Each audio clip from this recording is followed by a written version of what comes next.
Assalamu alaikum, Pyare Hazur. Islam. My question is that will world peace be ever achieved? جب تک Trump ہے اس وقت تک تو نہیں ہوگا. ٹھیک ہے, تو جب یہ جائے شاید. بات یہ ہے کہ ٹرو جسٹس نہیں ہے, انصاف نہیں ہے. ٹھیک ہے, اور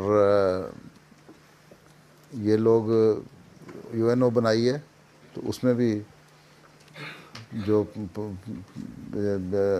5-6 بڑے ملک ہیں, اردو سمجھتے ہو نا؟ یس. تو وہی سارا کچھ ان کے پاس ویٹو پاور ہے. ٹھیک ہے, اپنی مرضی کے فیصلے کروا لیتے ہیں. ٹھیک ہے, اور اب سوائے یو این او کے ریکارڈ کو دیکھ لو, سوائے ایک معاملہ تھا شاید کوریا کا, کہاں کا, ایک انہوں نے ایمانداری سے حل کیا. ادروائز کوئی بھی ایشو جو تھا نا اسی طرح یا پینڈنگ پڑے ہیں یا اس میں ظلم کیا گیا. ٹھیک ہے, تو جب اس طرح ہو تو ورلڈ پیس نہیں ہوا کرتا. لیگ آف نیشن بنی تھی نا پہلے فرسٹ ورلڈ وار کے بعد, تو اس میں بھی جسٹس کوئی نہیں تھی, انصاف کوئی نہیں تھا. تو ہو گئی, سیکنڈ ورلڈ وار ہو گئی.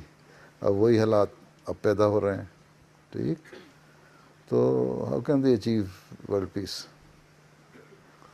ٹھیک ہے, اور اس کے بعد یہ دیکھ لو جو کہیں سے ایک تو مسلمان آپس میں لڑ رہے ہیں, ادھر سے نارتھ کوریا اور امریکہ کی ایک شروع ہو چکی ہے, ادھر سے ایران, سعودی عرب اور ایشو لے گا اس کو فین ہوا دے رہا ہے, مزید اس کو اٹھانے کی کوشش کر رہا ہے ٹرمپ. ادھر سے اسرائیل اور فلسطینیوں کا ایشو شروع ہو گیا, اور اس پہ باوجود اس کے کہ سعودی عرب امریکہ کا لائے ہیں, اس کو باوجود وہ ان کے ساتھ نہیں کر رہا کام. تو یہ جب تک یہ سارے لوگ یہ ریئلائز نہیں کر لیتے کہ ہم نے اپنے ویسٹرن انٹرسٹ پہ زور نہیں دینا بلکہ انصاف کرنا پیدا ہے, اس وقت تو ورلڈ پیس نہیں ہو سکتا. ٹھیک, ہم بڑھ رہے ہیں اسی طرف خطرناک. اسی لیے پیش گوئی حضرت مسیح موعود نے فرمائی تھی کہ تم انصاف نہیں کرو گے اور ورلڈ پیس بھی نہیں ہوگا.